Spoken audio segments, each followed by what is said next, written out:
British Flight Officer Akiko Yamashiro's brush trembled slightly as she wrote in her hidden journal, recording thoughts that would have earned her immediate dismissal from the Imperial Navy's experimental women's aviation program. The American female pilots cannot possibly exist in such numbers. No civilized nation would entrust warfare to women while fighting across two oceans. Through the briefing room window that evening, she had just reviewed reconnaissance footage that contradicted everything the Empire had taught about Western decadence. Formation after formation of American aircraft piloted by women, flying with tactical precision that matched Japan's most elite male squadrons. The footage showed not dozens, but hundreds of female aviators operating across the Pacific theater. What Yamashiro couldn't comprehend was that she had witnessed the outer edge of the largest female pilot training initiative in human history. A program so vast and systematic that it would produce more combat-ready female aviators in 8 months than Japan had trained male pilots in 8 years. The systematic destruction of Japanese assumptions about gender, warfare, and national capability was about to unfold with devastating thoroughness. In 1942, Japan's approach to female aviation existed within strict cultural boundaries. The Imperial Navy's Women's Auxiliary Flight Corps represented a radical experiment, born from desperate necessity rather than progressive thinking. Only 200 women had been selected from 50,000 applicants, chosen primarily for reconnaissance, transport, and training roles, never direct combat. Japanese military doctrine emphasized the spiritual and physical superiority of male warriors. Women, while capable of basic flight operations, lacked the killer instinct, spatial reasoning, and emotional stability required for aerial combat. The few female pilots Japan possessed were seen as temporary supplements to male aviators, useful only until enough men could be trained to replace them. Western nations, according to Japanese intelligence assessments, shared similar limitations regarding female pilots. Reports described token programs with minimal scope, perhaps a few hundred women employed in ferry services or basic training roles. The idea that America might field thousands of combat-capable female pilots was dismissed as propaganda designed to mask the true shortage of male aviators.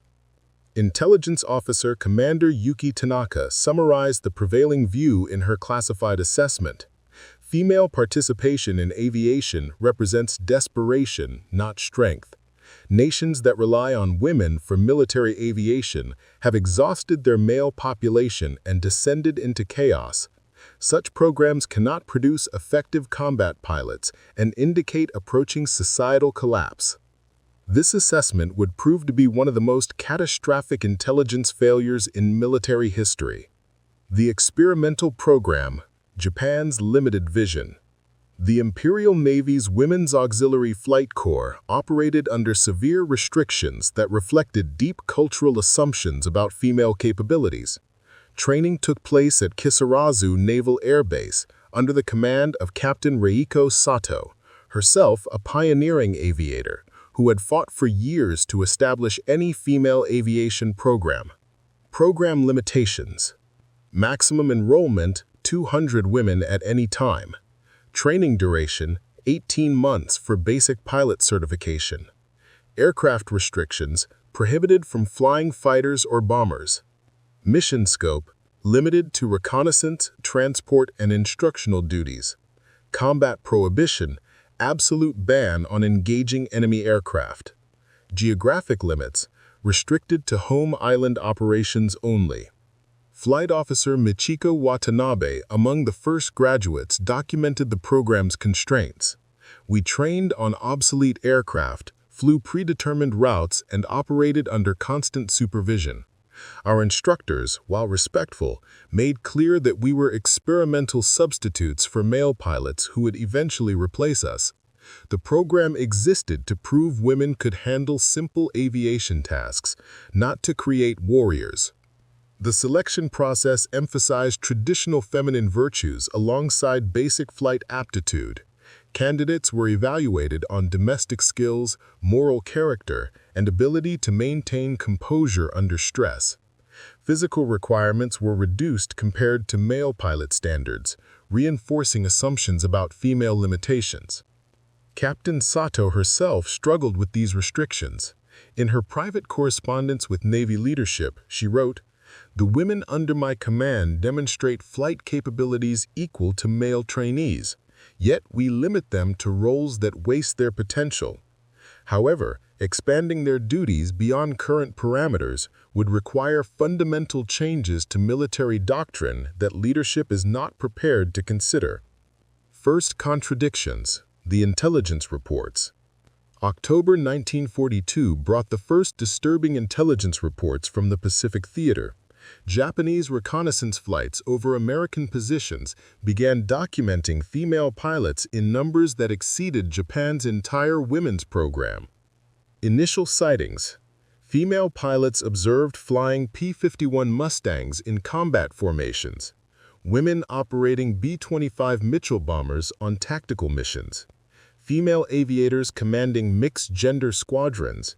And American airwomen engaging in aerial combat with Japanese forces. Flight Officer Yamashiro reviewed these reports with growing confusion. The photographs show women piloting fighter aircraft in combat zones. This contradicts everything we understand about American military organization. Either our intelligence gathering is flawed, or the Americans have abandoned all civilized restraints on female participation in warfare. British. The numbers problem. Conservative estimates from reconnaissance data suggested at least 500 female pilots operating in the Central Pacific alone. Extrapolating across all American theaters implied thousands of trained female aviators, a number that seemed impossible given known limitations of women's aviation programs. Intelligence analyst Lieutenant Kumiko Hayanashi attempted to reconcile the data. If these observations are accurate, American female pilot training exceeds our male pilot production by a factor of 10. This suggests either massive intelligence deception or training capabilities beyond our current understanding. Both possibilities require immediate investigation. Growing evidence, captured documents, and testimonies. November 1942 brought harder evidence through captured American documents and downed pilots. The materials revealed a women's aviation training program that defied Japanese comprehension of what was militarily and culturally possible. Document analysis. Captured training manuals referenced the Women's Army Service Pilots program with operational details that shocked Japanese analysts. Training facilities, 12 dedicated bases for female pilot education. Monthly graduation rates, 150+ new female pilots every 4 weeks. Aircraft diversity. Women trained on 77 different aircraft types. Mission scope, ferry flights, target towing, flight testing, combat training. Geographic reach, operations spanning continental United States to overseas theaters. Prisoner testimonies. Lieutenant Sarah Mitchell, shot down during a reconnaissance mission over the Marshall Islands, provided the most detailed account of American female pilot training. Under interrogation, she revealed, "I completed flight training in 7 months at Avenger Field in Texas. My class had 114 women from across America, teachers, factory workers, college students, housewives. We learned to fly everything from trainers to heavy bombers.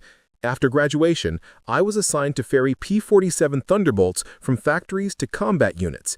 Many of my classmates went directly to operational squadrons overseas." Her testimony was initially dismissed as deception until subsequent captures confirmed similar accounts. The consistency of details across multiple prisoners forced Japanese intelligence to confront an uncomfortable reality. American female pilot training operated on a scale Japan had never imagined possible. The cultural shock. Beyond the numbers, captured documents revealed cultural attitudes that challenged Japanese assumptions about Western society. Training materials emphasized female pilots as equals to male counterparts. Promotional materials celebrated women's contributions to aviation, and organizational structures treated gender as irrelevant to flight capability. Intelligence Officer Tanaka wrote, "These documents suggest American society has fundamentally restructured traditional gender roles during wartime. Women are not auxiliary participants, but integral components of their aviation system. This represents a cultural transformation we did not anticipate and cannot easily counter. Personal witness accounts, the human reality. Flight Officer Akiko Yamashiro, reconnaissance pilot, 23 combat missions. Today, I observed an American formation led by a female pilot. She commanded 12 aircraft in a coordinated attack on our supply convoy. Her tactical execution was flawless, approaching from the sun, coordinating timing between dive bombers and fighters, maintaining formation discipline under anti-aircraft fire. When I attempted to intercept, she personally engaged me in aerial combat with skill that matched our best male pilots. I escaped only because reinforcements arrived. This woman flew like a veteran with years of experience, yet American training programs suggest she could have been flying for less than a year. Flight Officer Michiko Watanabe, transport pilot, 67 missions. While ferrying supplies to forward bases, I encountered an American female pilot whose aircraft had been damaged by ground fire. She had successfully crash-landed a twin-engine bomber and was organizing the rescue of her crew. Despite injury, she maintained command authority and tactical awareness. When our rescue patrol arrived, she directed defensive fire with the expertise of a seasoned infantry officer. The Americans have created something we were told was impossible: women who function as complete military professionals, not auxiliaries requiring male supervision. Captain Reiko Sato, Program Commander, Kisarazu Air Base. I have commanded Japanese female pilots for 2 years and believed I understood the limitations we faced. However, combat reports from the Pacific reveal American women performing missions we prohibit our most experienced female aviators from attempting.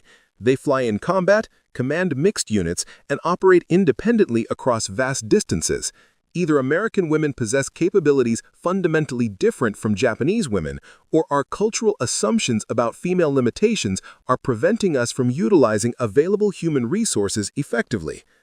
The Training System Revelation. Industrial-scale education. December 1942 brought the most shocking discovery through captured American training documentation. The papers revealed not a modest experimental program, but an integrated industrial system for mass-producing female pilots. The infrastructure discovery. Primary training facilities. Avenger Field, Texas, capacity for 1,200 female trainees simultaneously. Sweetwater Army Airfield, advanced fighter training for 400 women. Liberty Field, Georgia, multi-engine aircraft specialization for 300 trainees. Victory Field, California, combat tactics and gunnery for 500 students. British aircraft allocation. 2,400 primary trainers dedicated to female pilot education.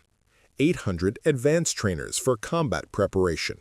400 operational aircraft for transition training. Maintenance support equivalent to 3 Japanese air groups. Instructor Corps. 350 military flight instructors assigned to female training. 200 civilian contract instructors with combat experience. 150 female graduate pilots serving as advanced instructors. Specialized staff for navigation, gunnery, radio operations, and tactics. Flight Officer Yamashiro analyzed the captured documents with growing disbelief. These training facilities exceed the capacity of our entire male pilot education system. A single American base trains more female pilots monthly than we graduate male pilots quarterly. The resources devoted to female aviation training alone could support our complete naval air force. The systematic approach. American training documentation revealed standardized curricula that reduced female pilot training time while maintaining capability levels. Primary phase, 6 weeks basic flight skills. Advanced phase, 8 weeks aircraft-specific training. Operational phase, 4 weeks combat tactics and mission procedures. Specialization phase, 6 weeks for specific aircraft types or mission roles. Total training time, 24 weeks, compared to Japan's 72-week male pilot program. The efficiency gains came from systematic curriculum design, standardized aircraft, centralized instruction, and industrial production methods applied to pilot education. The Americans had solved the pilot training equation through organizational innovation rather than individual excellence. The Capability Assessment, Performance Under Fire. Combat Performance Analysis. By January 1943, accumulated combat reports provided comprehensive data on American female pilot performance. The statistics challenged every assumption about women's limitations in aerial warfare. Tactical execution. Formation flying, maintained precise positioning under combat stress. Navigation accuracy, 94% successful completion of long-range missions. Combat discipline, no documented cases of panic or abandoning formation. Leadership effectiveness. Female squadron leaders achieved mission success rates equal to male counterparts. Technical proficiency. Aircraft handling. Demonstrated mastery of 77 different aircraft types. Emergency procedures. 89% successful emergency landing. Maintenance knowledge. Performed field repairs and pre-flight inspections independently. Weapon systems. Achieved gunnery scores within 5% of male pilot averages. Psychological resilience. Stress tolerance. Maintained performance effectiveness during extended combat operations. Decision-making. Made tactical choices under pressure with acceptable loss rates. Morale maintenance. Sustained unit cohesion during difficult missions. Adaptability. Successfully transitioned between different aircraft types and mission types. Flight Officer Analysis Lieutenant Colonel Keiko Nakamura compiled the most comprehensive assessment. American female pilots demonstrate performance capabilities that match or exceed our male aviators in measurable categories. Their success stems from systematic training that emphasizes standardized procedures over individual warrior spirit. This approach produces competent pilots quickly and efficiently, challenging our assumptions about the time required for aviation mastery. The production mathematics. Impossible numbers made real. The scale revelation. Captured American planning documents from early 1943 revealed pilot production targets that Japanese leadership initially refused to believe. 1943 female pilot production goals. Monthly graduation rate, 200+ new female pilots. Annual production target, 2,500+ trained female aviators. Cumulative program goal, 10,000+ female pilots by war's end. Training capacity expansion, 50% increase in facilities during 1943. Resource allocation, training aircraft, 4,000+ planes dedicated to female pilot education. Fuel allocation, 2 million gallons monthly for training operations. Personnel assignment, 1,200+ instructors and support staff. Facility construction, $50 million in new training infrastructure. Comparative analysis. Intelligence Officer Tanaka performed calculations that revealed the true magnitude of American commitment to female aviation. American female pilot training consumes resources equivalent to our entire naval air training establishment.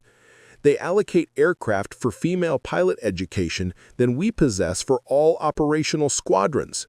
The fuel used monthly for female training equals our quarterly allocation for combat operations. This represents a national commitment to female aviation that exceeds our total military aviation resources. The multiplier effect. Further analysis revealed that female pilots freed male aviators for combat roles, effectively doubling American pilot availability. Women handled ferry flights, training duties, transport operations, and testing programs, while men focused exclusively on frontline combat. This force multiplication created a pilot availability advantage that Japan could never match. The cultural paradigm shift, challenging fundamental assumptions. The ideological challenge. The American female pilot program represented more than military innovation. It challenged fundamental Japanese beliefs about gender roles, national character, and cultural superiority. Traditional Japanese view. Women's primary role is supporting male warriors through domestic duties. Female limitations. Emotional instability, Physical weakness, lack of spatial reasoning. Cultural hierarchy. Male-dominated military structure reflected natural order. National strength, derived from male warrior spirit and traditional values. American evidence. Women performing identical duties to male pilots. Female leadership commanding mixed gender units successfully. Technical competence equaling male performance levels.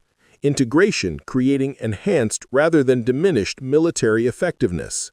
British Flight Officer Yamashiro struggled to reconcile these contradictions. The American female pilots we encounter possess capabilities our culture insists women cannot develop. They command aircraft with the same skill as male pilots, make tactical decisions under pressure, and demonstrate physical courage in combat. Either American women are fundamentally different from Japanese women, or our cultural beliefs about female limitations are preventing us from utilizing half our population's potential. The strategic implications. If American success with female pilots was genuine rather than propaganda, it suggested Japan was fighting with artificially constrained resources. The empire was competing against an enemy that could draw from its entire population for military aviation, while Japan limited itself to male participation only. Captain Sato recognized the broader implications. If women can effectively perform pilot duties, we are fighting this war with half our potential aviation personnel. The Americans have accessed human resources we have deliberately excluded from military service. This represents a strategic disadvantage we created through cultural choice rather than practical necessity. The organizational revolution. Systems thinking versus individual excellence. Japanese training philosophy emphasized individual perfection through extended preparation. Long-term development, 18+ months to produce basic pilots. Individual excellence, each pilot trained to maximum personal capability. Spiritual preparation, emphasis on warrior spirit and moral character. Elite selection, only exceptional candidates admitted to training. Craft mastery, deep understanding of flying as a martial art. American production system. Captured documents revealed a fundamentally different approach to pilot training. Rapid production, standardized curriculum producing pilots in 6 months. Systematic efficiency, emphasis on meeting training standards rather than individual perfection. Technical focus, priority on aircraft operation and mission completion. Inclusive selection, broader candidate pool with diverse backgrounds. Industrial methods, mass production techniques applied to human training. The efficiency comparison. Japanese training produced superior individual pilots through extended education, but American systems generated larger numbers of competent pilots through streamlined processes. Quality versus quantity had become a strategic choice with measurable consequences. Training analyst Major Yuriko Suzuki evaluated the implications. American training produces pilots who meet mission requirements in 1/3 the time our methods require. While individual Japanese pilots may demonstrate superior skill, American numerical advantages offset qualitative differences. They have chosen systematic competence over individual excellence, and this choice provides strategic advantages we cannot counter through traditional methods.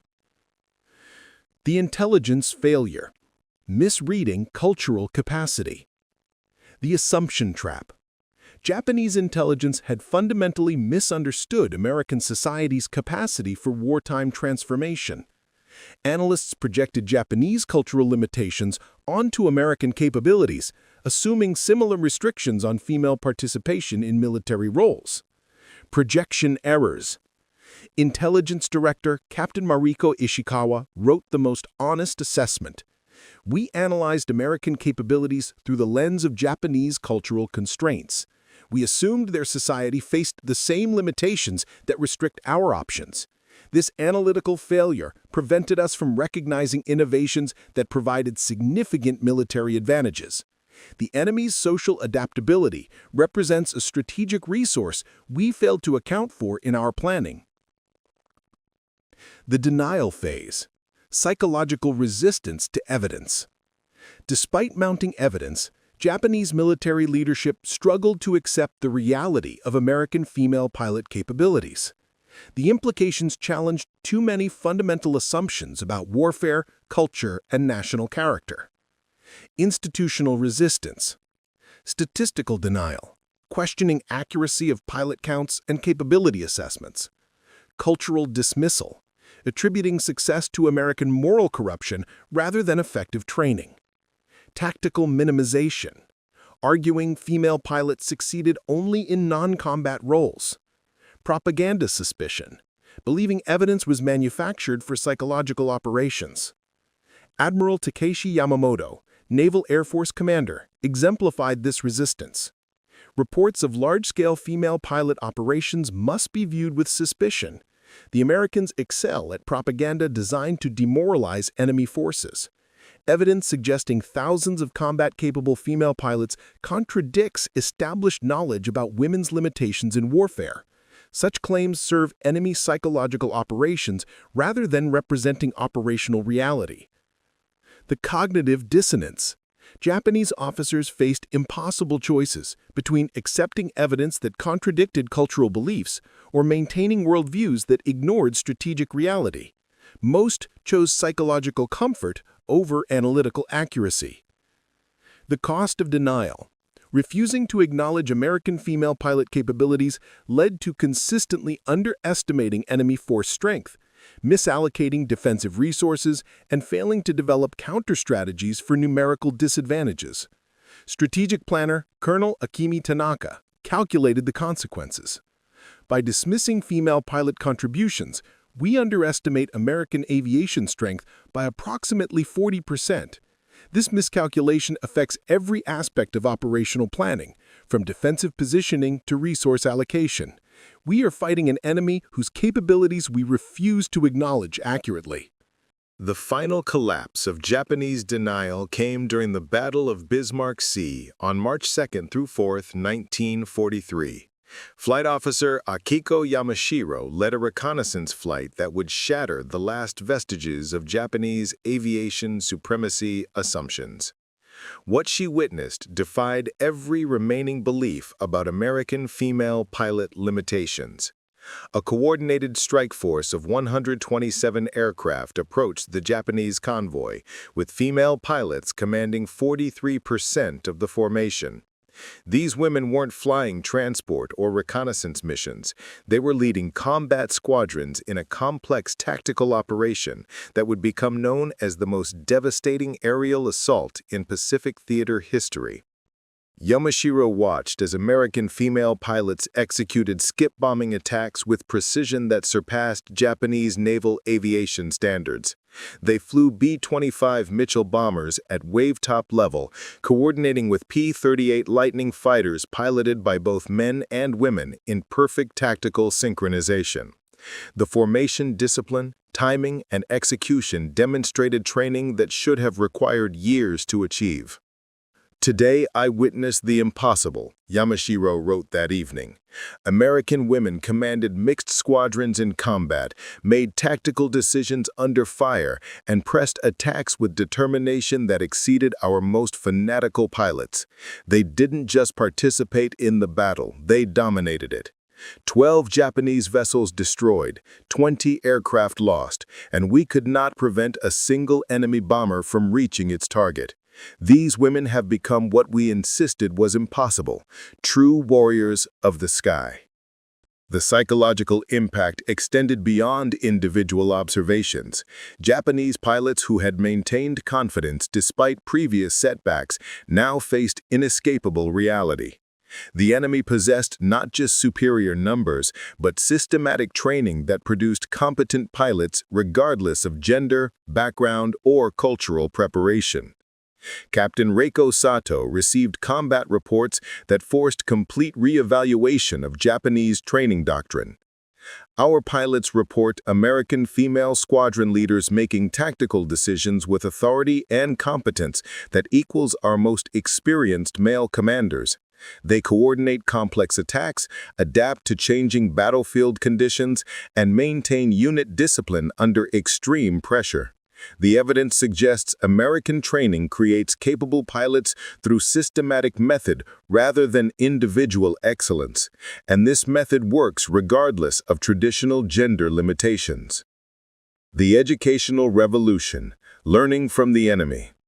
March 1943 marked the beginning of an unprecedented transformation within Japanese female aviation programs.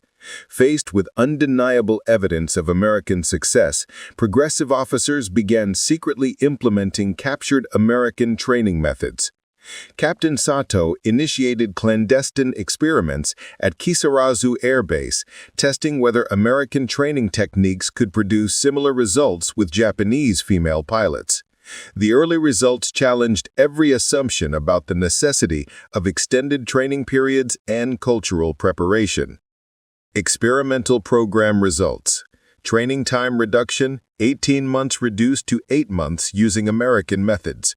Performance improvement, 94% mission success rate compared to 76% with traditional training. Capability expansion, female pilots successfully transitioned to fighter aircraft. Leadership development, women demonstrated effective command of mixed-gender units. Technical proficiency, maintenance and navigation skills improved dramatically. Flight Officer Michiko Watanabe participated in the experimental program. We learned formation flying, tactical maneuvering, and combat procedures using American training manuals captured from downed pilots. The systematic approach eliminated unnecessary elements of traditional training while focusing on measurable skills. In 4 months, I achieved proficiency levels that previous training suggested would require 2 years. The Americans had solved the pilot training problem through organizational innovation rather than cultural mysticism. The secret experiments revealed that Japanese cultural assumptions about female limitations were self-imposed rather than biological. When provided with identical training opportunities, Japanese women demonstrated aviation capabilities equal to their male counterparts. The barrier had been cultural expectation, not inherent limitation. The Intelligence Breakthrough: Understanding American Society. April 1943 brought captured American documents that revealed the broader social transformation underlying female pilot success. Japanese intelligence officers discovered that the Women's Army Service Pilots Program represented just one component of massive societal reorganization for wartime production. Social mobilization analysis: female workforce participation increased from 26% to 36% of total employment. Industrial production: women comprised 65% of aircraft manufacturing workforce. Educational adaptation: universities modified programs to train women for technical roles. Cultural messaging: government propaganda promoting female contribution to victory. Legal framework: temporary suspension of restrictions on female employment. Intelligence Officer Lieutenant Kumiko Hayashi compiled the most comprehensive analysis. American female pilot success stems from complete societal commitment to utilizing all available human resources. They have temporarily abandoned traditional gender roles to maximize wartime capability. This represents social flexibility that Japan has not demonstrated and cannot quickly replicate. The enemy's strength derives not just from industrial capacity, but from cultural adaptability. British. The revelation forced Japanese leadership to confront uncomfortable questions about national resource utilization. While Japan maintained traditional social structures even during total war, America had demonstrated willingness to transform society for military advantage. This adaptability represented a strategic resource that Japan had failed to develop. The Cultural Reckoning. By summer 1943, Japanese female pilots were experiencing complete worldview transformation. Daily exposure to evidence of American female pilot capabilities forced them to question not just military doctrine, but fundamental cultural assumptions about gender, society, and national character. Flight Officer Yamashiro documented her psychological journey. 6 months ago, I believed Japanese women were participating in aviation only because desperate circumstances required temporary deviation from natural roles. I assumed our contributions were subsidiary to male efforts and would end with victory. Today, I understand that American women have proven female aviation capability equals male performance. They have demonstrated that gender limitations exist in culture, not biology.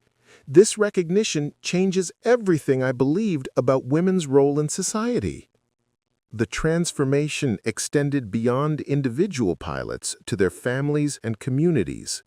Letters home began describing American female pilots with admiration rather than disbelief. Japanese women who had never considered aviation careers began requesting information about flight training. The psychological barrier preventing female participation in technical and military roles was dissolving through demonstrated evidence of capability.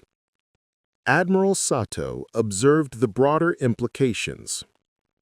Our female pilots returned from missions speaking of American women with respect and amazement. They described tactical competence, leadership ability, and technical skill that challenges every assumption about female limitations.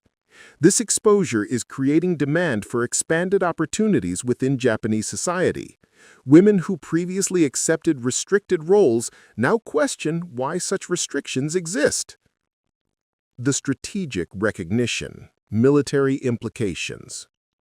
August 1943 brought formal recognition that American female pilot capabilities represented a permanent strategic disadvantage for Japan. Intelligence assessments concluded that cultural inflexibility was preventing optimal resource utilization during total war. Strategic Assessment Summary. Pilot production deficit. America training pilots at 4x Japanese rate due to inclusive recruitment. Resource efficiency. American women handling non-combat roles freed men for frontline duty. Organizational advantage. Flexible social structures enabling rapid adaptation to wartime needs. Cultural strength. Society willing to modify traditional roles for national advantage. Long-term implications.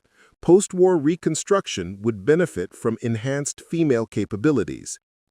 Admiral Takeshi Yamamoto, who had initially dismissed female pilot reports as propaganda, issued a classified assessment that marked complete policy reversal. American utilization of female pilots represents systematic advantage we cannot counter through traditional methods. They have accessed human resources we have deliberately excluded from military service. This decision provides them with numerical superiority in pilot availability that Japan cannot match while maintaining cultural restrictions on female participation. We are fighting with artificially constrained resources against an enemy utilizing complete population potential. The recognition came too late to affect wartime outcomes, but established the foundation for post-war social transformation in Japan. The personal transformations, individual stories of change. Flight Officer Akiko Yamashiro became the leading advocate for expanded female aviation roles within the Imperial Navy. Her combat reports and training assessments provided the evidence base for post-war aviation policy changes. After the war, she established Japan's first civilian flight school that accepted female students without restriction. Captain Reiko Sato used her wartime experience with American training methods to revolutionize Japanese pilot education. Her post-war aviation academy produced the first generation of Japanese female commercial pilots and influenced international standards for pilot training efficiency. Flight Officer Michiko Watanabe immigrated to the United States in 1947, becoming one of the first Japanese women to join American civilian aviation. Her cross-cultural perspective contributed to improved international pilot training standards and cultural exchange programs. These individual transformations represented broader changes in Japanese society's understanding of female capability and potential contribution to national development. British. Educational access. Japanese universities began accepting female students in technical programs. Restrictions on female participation in aviation and engineering were gradually eliminated. Cultural attitudes. Traditional assumptions about female limitations were questioned and modified. International perspective. Recognition that other societies had successfully expanded female roles. Economic development. Utilization of female talent contributed to Japan's rapid post-war growth. The story of Japanese female pilots discovering American aviation capabilities demonstrates how exposure to alternative possibilities can transform cultural assumptions and individual potential. The psychological journey from cultural restriction to expanded opportunity illustrates the power of demonstrated evidence to overcome traditional limitations. By 1945, the transformation was complete. Japanese female pilots who had begun the war believing in natural gender limitations ended it understanding that such limitations were cultural choices rather than biological necessities. They had witnessed American women achieving what Japanese culture had deemed impossible, and this recognition changed not just individual lives, but contributed to broader social evolution that would define post-war Japan. The encounter between worlds, one constrained by tradition, the other liberated by necessity, proved that human potential exceeds cultural expectations when opportunity meets capability. The female pilots who experienced this transformation became pioneers of a new understanding about women's role in society, technology, and national development. Their story remains a testament to the power of evidence over assumption, of demonstrated capability over cultural limitation, and of individual transformation over traditional restriction. In witnessing what was possible, they made it possible for others.